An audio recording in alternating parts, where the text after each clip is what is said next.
नमस्कार दोस्तों, वैदिक मैथमेटिक्स के एक और वीडियो में आप सभी का स्वागत है।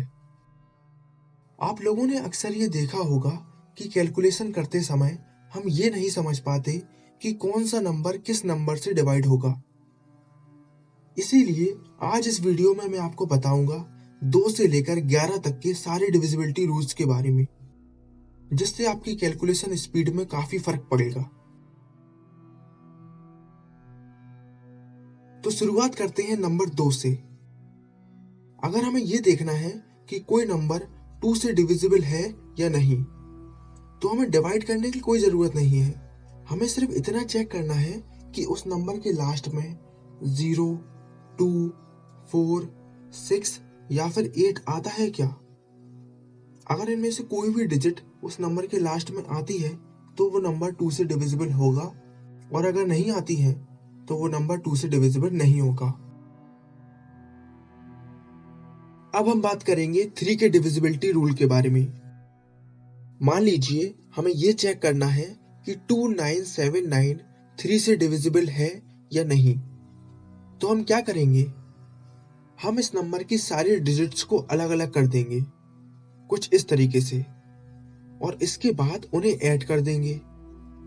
और अगर हमारा सम एक ऐसा नंबर आता है जो 3 से डिवाइड होता है, तो ये जो हमारा नंबर है ये भी डेफिनेटली 3 से डिविजिबल होगा।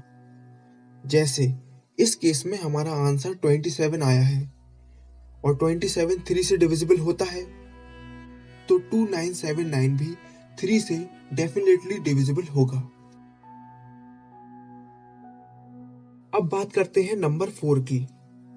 अगर हमें यह चेक करना है कि कोई नंबर 4 से डिविजिबल है या नहीं, तो हमें उसकी केवल लास्ट की 2 डिजिट्स को देखना है।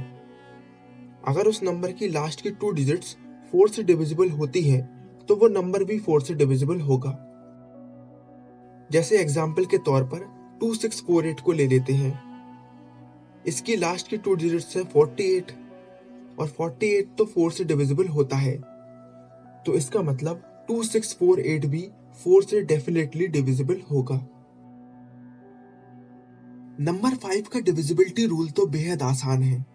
इसके लिए हमें सिर्फ इतना चेक करना पड़ता है कि हमारे नंबर की लास्ट डिजिट 5 या 0 में से एक है या नहीं। अगर हमारे नंबर की लास्ट डिजिट 5 या 0 में से एक कोई है, तो हमारा नंबर डेफिनेटली 5 से डिविजिबल होगा। जैसे 505, 1195, 3050, ये सारे नंबर 5 से डिविजिबल होंगे। नंबर 6 की डिविजिबिलिटी चेक करने का रूल यह है कि अगर कोई नंबर 2 और 3 दोनों से डिविजिबल होता है, तो ही वो नंबर 6 से डिविजिबल होगा, वरना नहीं होगा। 6 का डिविजिबिलिटी रूल बाकी रूल्स के मुकाबले इतना ज्यादा इफेक्टिव नहीं है, और ये बहुत ज्यादा टाइम कंज्यूमिंग है। इसीलिए इससे बेहतर तो यही है कि आप डायरेक्ट 6 से डिवाइड कर लें। तो इसीलिए हम अगले डिविजिबिलिटी रूल पर चलते हैं। अब बात करते हैं 7 के डिविजिबिलिटी रूल के बारे में। मान लीजिए हमें ये चेक करना है कि 798 7 से डिविजिबल है या नहीं। तो इसके लिए सबसे पहले तो हमें इसकी लास्ट डिजिट को अलग करके उसे 2 से मल्टीप्लाई करा देना है, और जो भी हमारा आंसर आएगा हमें उसे बचे हुए नंबर में से माइनस करा देना है। अगर हमारा आंसर एक ऐसा नंबर आता है जो कि 7 से डिविजिबल है, तो हमारा नंबर भी 7 से डिविजिबल होगा। अब क्योंकि यहाँ पर 63 7 से डिविजिबल होता है, तो 798 भी 7 से डेफिनेटली डिविजिबल होगा। ये होता है 7 का डिविजिबिलिटी रूल। नंबर 8 के डिविजिबिलिटी रूल की बात कर लेते हैं। तो ये पता करने के लिए कि कोई नंबर 8 से डिविजिबल है या नहीं, हमें उस नंबर की लास्ट की 3 डिजिट्स को 8 से डिवाइड करके देखना है। अगर वो 8 से डिवाइड हो जाती है, तो हमारा नंबर भी 8 से डिवाइड हो जाएगा। अब 9 के डिविजिबिलिटी रूल पर आते हैं। नंबर 9 का डिविजिबिलिटी रूल बिल्कुल 3 के डिविजिबिलिटी रूल के जैसा है।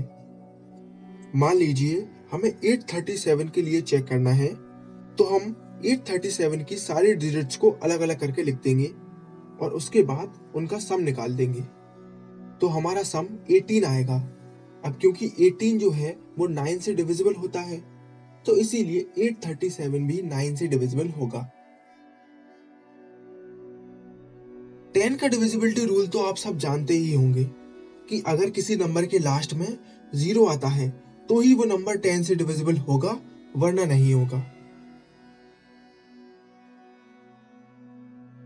अब आते हैं 11 के डिविजिबिलिटी रूल की तरफ। इसको मैं एक एग्जांपल से समझाऊंगा।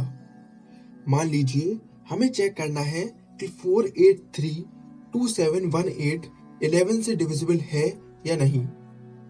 तो इसके लिए सबसे पहले हम लास्ट डिजिट से स्टार्ट करेंगे, यानी कि 8 से, और एक एक नंबर छोड़कर हम इसकी सारी डिजिट्स को अलग अलग कर लेंगे, कुछ इस तरीके से। अब इसके बाद हम इन डिजिट्स का सम फाइंड कर देंगे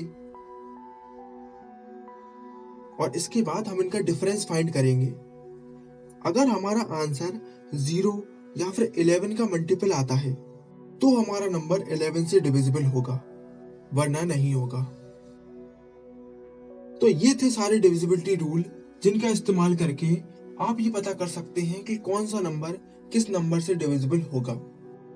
कैलकुलेशन करते समय ये ट्रिक्स आपके बहुत ज्यादा काम आने वाली हैं। तो अगर आपको हमारा ये वीडियो पसंद आया है तो आप हमें कमेंट सेक्शन में बता सकते हैं। Thank you for watching.